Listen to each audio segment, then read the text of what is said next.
Hello and welcome back to the show. So I'm really excited today to be sitting down here with my guest, Ariel Herrera, who is the founder and CEO of AnalyticsAriel.com, which is a knowledge center for real estate analytics established back in 2020. She's also the co-founder of Coffee Closers, a new platform that Ariel is launching as well. And today I think we're going to be talking a lot about the importance of data and technology in real estate. So Ariel is an expert when it comes to data and tech in real estate, mostly for investors, but I think it's kind of also going to be very relevant for real estate agents as well. So we're going to be digging into all of the experiences that Ariel has had in data and real estate as an investor, and technology as well. So I know without further ado, Ariel, I want to welcome you to our show and welcome.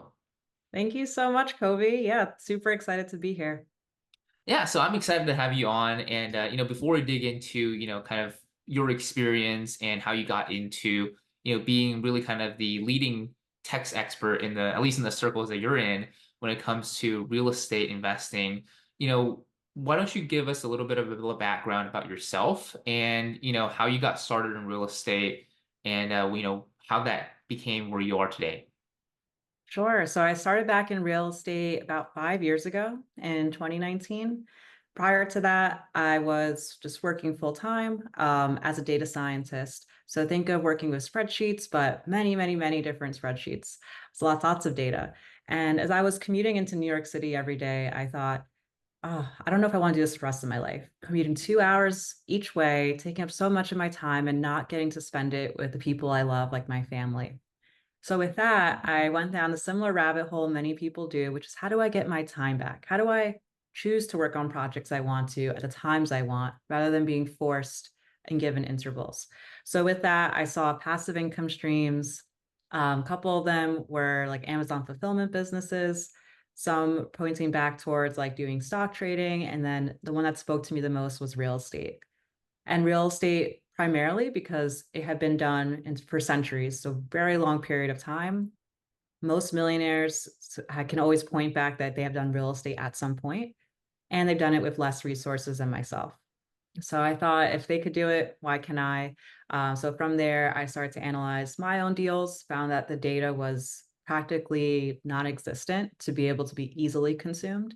And a lot of things were done manually.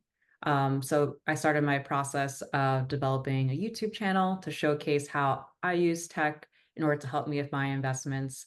And I was able to get my first house hack then, and now I have several properties today. Yeah, so that's really interesting because I guess not a lot of people think of, data when it comes to real estate unless they're thinking about like really, really established or big companies. But I think data is very important when it comes to just analyzing business in general. I'm sure you would agree as well. So how do you think that, your background as a data scientist was able to help you really get started as a real estate investor? And were you able to kind of leverage that experience to really your advantage when you were first starting out? Yeah, 100%. So, as a background for my career, I mostly focus on trade surveillance. So, basically, if you're on Robinhood and you're trading, you're part of the market. And we would look for bad actors, people who were manipulating the market. So, it was basically trying to find a needle in a haystack. And so, when I was trying to find my own deal, I took it the same approach. Okay, there must be a golden deal here out of hundreds that are on the MLS. I just need to apply the same methodologies and I could find the best in the haystack. However, I came to find out real estate data is so much more complex when it comes to accuracy and the different parts about it. So, agents, you'll definitely know when it comes to data and you're looking at, say, property information for someone who lists a property, it could be structured so differently dependent on who the agent is, like how they actually put the description of the property, or if they label a multifamily as single family just because of how the property looks. So there's all these different mislabelings that happen that make it a lot more complicated. So my initial steps were just download all the data from Zillow and then rank the best for cash flow, find my golden property. Getting the data was hard. Then when it came to analyzing these deals, I realized that the best properties, Kobe, were the ones that had the most work that needed to be done. They were priced low for a reason. So I had to kind of understand how to work with now different data sets. So not just properties, but how to look at comparables, how to look at rent data, stream this data in together. So became a project that I first was just, for myself, analyze my own deal. And then I thought, you know what, this could be a little untapped area where a lot of improvement needs to be made since it's pretty manual and the data is scattered today. Yeah, so you pretty much found like a I would say like a gap in the market, right? When it comes to real estate data, and you're essentially filling that gap, using your experience and your knowledge as well. So I'd love to kind of get your insights into how you guys are trying to solve this problem with, all the information that you're providing and all the things that you're doing, right? So, obviously when you were going back and, analyzing your own deals, a lot of, what you saw were not necessarily accurate data, if you will, because of how the way it was described or the way it was listed. So what are you guys doing now to, I guess, make the data a little bit more accurate? So when investors or even agents are looking at these data sets, it's telling them the story that, it's essentially what is actually going on. Right. So a lot of people will always ask us, like, what data source do you use? For rent, are you using Rentometer? Are you using Zillow? Are you using Rentcast? Well, what we do to make sure that we're accurate is that we use all of those. So we're basically for each single property, we're searching it across 5 to 6 different sources, which is very expensive. But it's what investors do normally, right? Like we don't just open a property on Zillow, we're looking at maybe 5 different tabs at the same time. So the whole idea is that instead of opening those 5 tabs, you have one single view of the property where all those metrics or all those details have been pulled in, and where Zillow's missing square footage, then another site will maybe give us that information. Or if there's conflicting data, we can actually figure out what the correct is based upon a different sources and what's happened historically. But I think where people may be unaware of is that a lot of this information, especially when it comes to like location of how do you choose a market, where do you invest, that's been available for like, over a decade. But all this data is housed by commercial real estate. So the people who are, deciding where the next Whole Foods is, where the next Equinox is. And this data is extremely expensive. It wouldn't make sense for myself that I'm buying a single family home to go pay $10,000 for migration data. So that's why investors have kind of, the mom and pop investors have been at a disadvantage for a while, being able to use these same resources and make still informed decisions. But there's actually a lot of little hacks that we could do with the data that we do have that is free to be able to find these up and coming areas, which is what we've tried to do with our product and also with some of our training for our users. So that's really interesting, right? Because you mentioned a lot of the data comes from, the big commercial companies, commercial real estate, right? And I know a lot of investors who invest based on, where these big retail centers are going up, right? They're investing in areas in and around that area. So is that one of the hacks?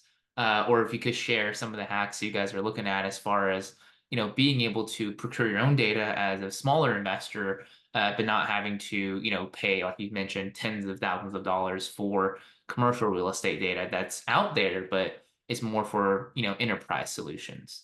Sure. So one particular thing that say like enterprise has is maybe access to permits, all permits for a given county, and they could see like who's redoing roofs, who's fixing up their properties, where are these pockets of areas that are being revitalized.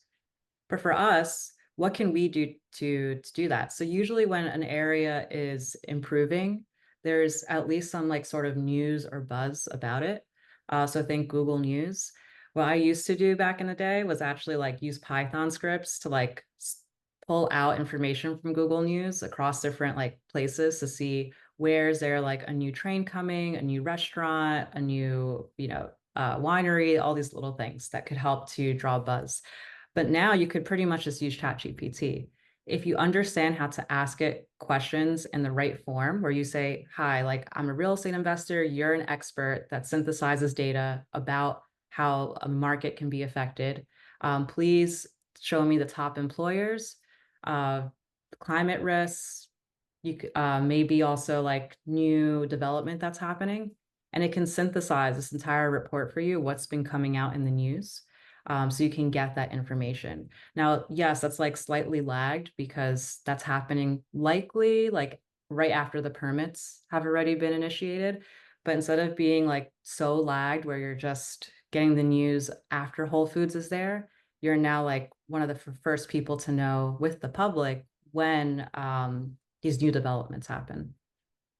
So you're basically looking at, information that's readily available, but you're making, I guess, decisions that maybe other people aren't necessarily going to be thinking about, right? Even if they had the same information, because they weren't necessarily looking to invest in an area or looking to find areas where there's going to be growth, right, in either population or income or whatever that will make a specific investment better. So what you're saying, I guess, is, and you can correct me if I'm wrong, is there's information that's out there, right? Just based on news articles and publications and press releases for, different things going up, like you mentioned different, transportation, like trains and also different companies.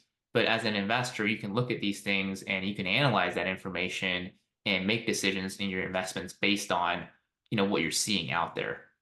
Exactly. Yep. And then you can couple that with data like the US Census data on population trends, migration. The issue with that data is that it usually is 2 years outdated. So you do want to have some sort of like current data as well as government data to kind of marry them both when you're analyzing an area. Hmm. Yeah, so that's very interesting because I don't, again, like going back to kind of in the beginning of the show as well, like I don't think a lot of investors are necessarily looking at data as closely as you are or as you're teaching other people to do. And I really want to kind of have you talk about, just the importance of that, right? The decision being made with the amount of data that you have and the depth of detail that you're getting from that versus somebody else maybe they're looking to try to invest in the same things but don't have that information, they're not looking for it. How big of a difference is there? Is there some type of monetary value that you can even tie to that, or what is the gap between having that information and not having it? I'd say the gap is pretty large, and I'll explain why. So usually this is the flow of someone who's an investor or wanting to be and going into a market. They spend about 80% of their time analyzing cities across the US. So they may be reading news articles of the top cash flowing cities, most affordable cities, most up and coming cities. And they do all this effort. Then they select a city, maybe Detroit, Michigan, because it has one of the best cash flows. By the time they do all of this, their minds are pretty much like wiped. They're like, okay, I'm done. I know the city, like, find me an agent, and that's it. Now, the problem is that when you aren't specific about what neighborhoods you want to be in, um, not all agents are investor friendly, as you know. So they might not have the expertise, which is not their fault. You have to make sure that you're partnering on each person's expertise. So what happens that these investors, they invest in a particular area, which doesn't align with their goals. They have tenants moving every year, tenants that don't pay, and they end up losing out on their investment where they're in the negative since they've been a part of it. And they just decide 5 years in, I've already lost 40 grand, let me pull out. Like, I'm done with real estate. Real estate sucks. So Yeah. that's a theme that I see over and over again. And that's because the attention is too focused on what city to invest in versus what like particular areas in that city.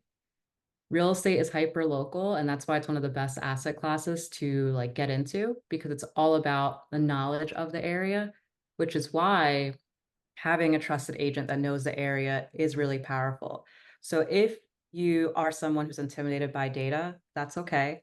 But you need to make sure that you are working with an agent who's very knowledgeable, who understands investing and understands what you're trying to do for your future and how it aligns, because you'll be probably at a better rate than someone who knows data, because the person who's walking their boots in the ground is always going to be the most knowledgeable. But of course, agents are busy, they have multiple clients. So having a little bit of the reassurance with data alongside the human touch, I think is where you really excel with your investments. Yeah, and I think, that was kind of my next question as well, is that, if you were a real estate investor or just a real estate agent that wants to work with investors, right, that want to serve investor clients and add that piece to your business, well, what type of data should they be looking for, right, that would actually be helpful? What information, what metrics, KPIs, if you will, should they be looking for when it comes to analyzing either a specific area to invest in? Or if they've decided on the area, a specific property to invest in. Sure. So having like a quick summary of a neighborhood is probably the most effective. Now, in the past, I would probably just be like, what's the price, what's the rent, and what's like the typical maybe tenant in that area. But what people really want to understand is trends. Like, where is the area going? Just because homes here are $300,000, that doesn't really tell me anything. Is that, 20% appreciation, whereas all the rest of, say, like Dallas is maybe only 5%. Well, then we know it's outpacing all the rest of the neighborhoods by 4 times. So that's an area that we may want to get into now, as appreciation goes up. So by getting this information, which you should be able to do with the data from the MLS, is quickly summarize for each of these neighborhoods within a given area that you have information for. What is the price? How has it been moving over the last 12 months? How does that in relation to other similar neighborhoods? And then from there, what are like the top amenities, attractions? And that helps an investor understand their exit strategy. If I see that this area, the properties are like 10 minutes from an airport and also from like a Six Flags, maybe it's better as a short-term rental or medium-term rental. However, if it's by like really good school systems, a lot of the bedrooms and bathrooms of like the homes are 3 beds and up, then I know you're more suitable for a family, and likely a long-term rental will be a better play. So in summary, when trying to couple data with your business, try to look at what the area currently looks like today in terms of the metrics of price and rent and some others, but also try to paint a picture of how it's been moving over the last 12 months. Yeah. So you're looking for trends, right? So that's, I think, one of the more important things because as an investor, you want necessarily hold the property for a long period of time, and you want to make sure this is this is an investment that's not going to just make sense at this snapshot in time, but it's going Right. to make sense, for the length of however long you're going to hold on to this property. Is that correct? That's exactly it, Kobe. Yeah, so it's very important, right? And that's, I think, the importance of understanding data and analytics in more of more in depth than just kind of what the basics understandings are, kind of in the real estate agent world and also the investor world as well. You mentioned, and just kind of shift gears a little bit. You mentioned ChatGPT a little bit earlier on in our discussion, and I would love to kind of get your take on now with, there's so many different AI tools that are out there. What are you using, or what would you suggest people should be looking into as far as, leveraging AI for, for procuring data in their business, but also for analyzing data in their business, or even other uses of AI in their business as both an investor or as an agent. Sure. So what you can do is actually take a file. Say if you're an agent and you're able to get data across your given city, you could download that and then you can upload it to ChatGPT, for example, and say, please provide me a summary of, the landscape of current properties that are for sale. What are the top bedroom, bathroom count? What's staying on the market longer? What's a little bit hotter? Like you can ask these questions as long as you have the data behind it and can upload it. So I think that's really powerful from the agent perspective. And then from there, it's not even just like your own personal analyst, but now you can ask to make content around it. So can you summarize this into a PDF document? Can you put this into a blog? And now you have information that you could share out with clients. So you're not just giving information of, all right, I think, this neighborhood towards the right of the city is going to, explode. So you should focus your investments there. Now you have like data driving what you're saying, which comes off even stronger and could be a really good lead magnet. Then when it comes on the other side for investors, you may not have that data up front. of, say, everything on the MLS. But let's say you are an investor who is focused on off-market deals, which means these deals are not listed on the MLS. So the seller, or there may not be an agent that's helping the owner sell their property. Either they're selling it on their own or they have just, no interest at this time that's noticeable. So what you could do is you can get a list of owners, say from PropStream or batch leads, who may be motivated. Maybe they went through a recent divorce. And one of the reasons why you'd want to contact them is you can help them through a difficult situation and buy the property at a lower price. So it's almost a win-win on both sides. You're solving a problem for them and then acquiring an asset at lower price. But the problem becomes, for me in Tampa, there's over 200,000 homes. Am I going to contact 200,000 people? No. So once you download this data from like one of these sites, you could do the same process that I just mentioned. You can upload it to ChatGPT with, all those columns that it has of all that property and owner information and say, of these, could you please help me synthesize which are most motivated? Can you rank the owners based off of what you see here? And then from there, you can start with a leads list that's highly curated rather than potentially wasting marketing dollars.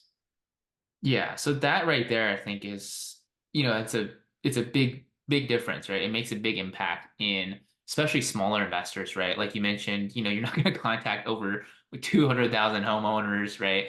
As an investor, there's maybe, some big companies out there that have the capabilities to do that. And I think that's also important that, you know, now that you are able to curate a list where you basically have it ranked where there's certain homeowners that you should reach out to more than others, right? Based on the criteria that you gave to it.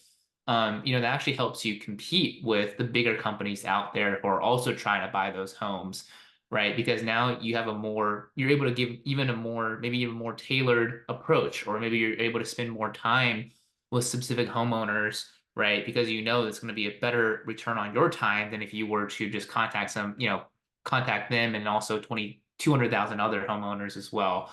So I think that is a very important point, right? Because the more specific you can get with your business, right? Whether if you're an agent targeting clients or if you're an investor, right, looking for deals, the more specific that you can get to the specific target that you're looking for, the more time and money you're going to be able to save as well. And it's funny that you mentioned, agents can now write content around data because agents have access to something called RPR, right? The Realtor's Property Resource. And I think that's actually a tool that they have in there where you can actually take the market data, market analytics, and actually have it be able to write different social media posts, articles that you can actually share out to your client base, and it has data to back that up as well. So it's really cool how AI is, kind of changing the way that agents and investors are approaching their business.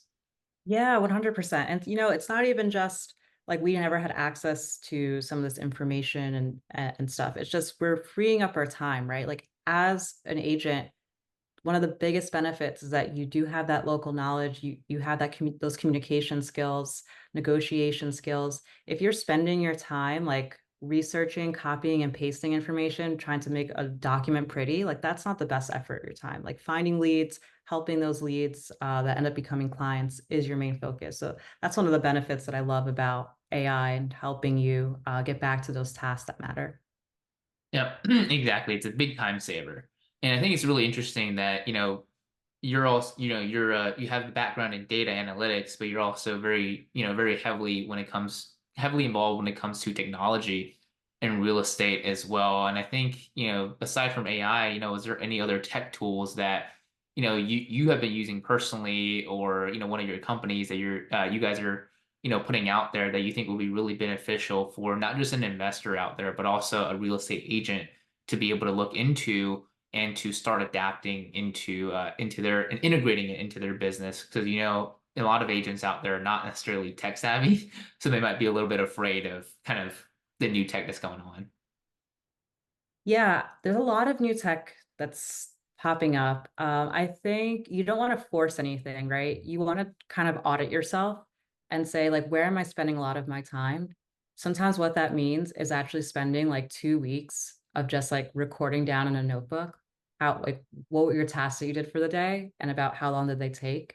Then those that are like less impact but are taking a lot of time, like that's where you want to focus on how can I use AI to help me here. So, for example, I spend sometimes a lot of time drafting emails as well as creating content. And I ended up transcribing every podcast that I've ever done. And now I could just upload that document to ChatGPT and make like a really rough draft of an email and just be like, can you please finish it in like in my own words? And it does it. And it sounds, it's exactly what I would have said. But now instead of me spending 30 minutes on an email, it's 5 seconds. So I think, yeah, auditing yourself, understanding where you're spending time that doesn't really matter, and then seeing if you could use ChatGPT or something similar where it's still like the same type of, it's one single resource because you don't want to manage like so many different applications. But when it does come to, okay, I can't really use ChatGPT in this sense, going towards other solutions are useful, like Zapier is a great one where it's basically an automation tool that allows you to connect to a lot of different applications and they have AI within it. So you could say, hey, I get leads from my Google form that come from my website. I need them to go into like a spreadsheet that I can then see like who I need to contact. And it'll like basically take what you said and say, all right, Google Forms, Google Sheets, need to marry those two together. And then it'll set up the whole flow for you, basically. So I think that's another great tool that both agents and investors can use.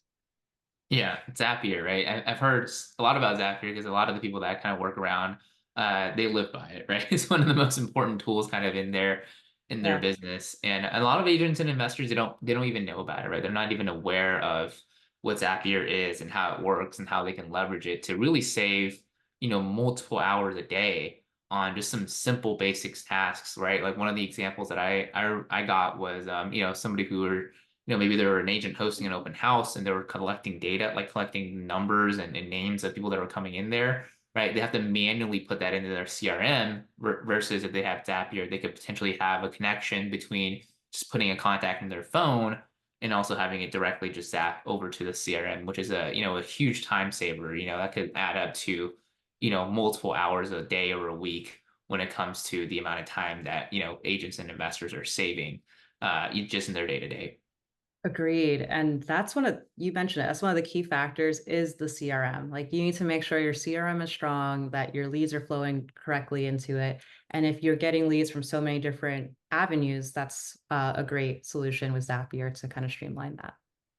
Yep, absolutely. So, one of the other things that you do, and I kind of want to get your take on, is creating content, right? So you have a very successful podcast and a YouTube channel of your own, and you also have built a pretty vibrant community around tech and real estate on Facebook as well. So what was it that kind of inspired you? I know you mentioned a little bit about, just kind of bridging that gap, right, between people not understanding how to use and leverage tech and data and real estate. You're helping bridge that educational gap. But what was the purpose, I guess, just for yourself and your own business for creating content and also creating a community of people who are also interested in learning the same things that, you're able to provide them with as far as educational value? Sure. So initially when I started this, and I would post videos of like my little data solutions and how I analyze the deal and automated data from, say, Zillow, people would reach out to me and ask, okay, like what are you selling? Like what is it that's the end game here? And I'd be like, oh no, like I'm just doing this for fun. From all like the books and podcasts that I consumed, they all said if you're going into real estate, you need to have some sort of public presence. And when I first started, I thought, well, what am I going to talk about? Like, what's my spin? Girl from New Jersey? Like, I have no idea. And it wasn't until like I really started like analyzing my deals where I thought, oh, maybe the tech spin could be really good. So that's what started that piece. Then the vision of like tech and real estate really became more so as I was getting questions from viewers of how do I like implement this in my business? And on the other end, I would get questions from people who were like aspiring data analysts. So, hey, I just finished a boot camp. I know Python, but like no one will give me a job. Like, how do I apply my skills? So, what I wanted to do was just marry the two. And similar to how you see for like wholesaling, like joint ventures, you'll see someone come in with capital and someone come in with like time and ability to go like find deals. It's basically like the idea is the same, where if you're the investor that or agent that has an idea, but you don't know how to implement the technology, it's pairing you with someone who has the skill set, but maybe they are trying to break into the field of data analytics, or in general, they're trying to break into real estate. It's a win-win for both sides. And we've seen a lot of like really awesome products come out of that, especially in like the last hackathon that we did. Wow, that's actually really interesting, right? Because there's investors in the space, they understand, right, the partnership that you just mentioned, which is, somebody out there with time, but not a lot of money or funding, right? And somebody with funding or experience, and then they partner up together because somebody's looking for the deals and they're funding the deals and providing the experience and the vendors and everything else that comes with, investing in real estate. But, having somebody who is, an expert in tech and in data analytics and procuring data and being able to make this help you make better decisions with data, and also an investor, right, who needs that skill set, that can also be a partnership as well, right? Because somebody's trying to break into a new industry with their job. And so I think that's really interesting that you're able to kind of make that connection. So are you basically with these connections, are they just kind of hiring on people, or are they also potentially partnering on deals as well, using joint ventures if they're trying to break into real estate, or how does that kind of from what you've seen, how does that usually work between the two? Yeah, it usually works that the investor agent has some sort of vision. So, for example, the agent wants to be able to get leads from maybe their local like obituary site. So, where people recently passed, they want to see if they could help the families because usually some sort of sale needs to happen if the uh, individuals own properties. But collecting that information manually is such a headache. So usually it starts there where it's like, I already know my vision. I have the goal. Like, I just need someone to be able to implement this little piece. The tech person will come in. And then what's really interesting is what happens afterwards. So we've seen people join on deals. We've seen people like start up their own like mini businesses in their particular city of getting leads and sharing that out with other folks. So there's no like, I guess, single path of where this goes, which is really exciting as well. And I think the networking aspect really helps so that both investors and agents can learn, like, oh, these are other ways we could utilize tech. And then from the other angle, they could learn different methods of investing.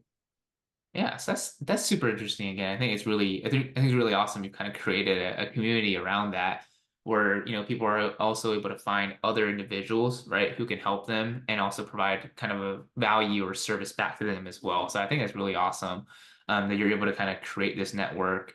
And just kind of touching on content one last time with you. Do you have any advice for, anybody who is coming up in real estate, whether they're an agent trying to get more clients or an investor trying to build up their online presence? Do you have any advice for them as far as, creating content for people that might be a little bit afraid of either getting on camera or creating a public image or profile? Do you have any advice just kind of on that side of things when it comes to building out your social profiles? Sure. So the main thing is just going for it, just doing it, learning as you go. But the number one things when it comes to creating content is being consistent. So you need to be posting on a regular basis. And I suggest that whatever like theme you go after, because you should have some sort of theme. Like mine is tech. Someone else may be agent who knows flipping, or millennial agent.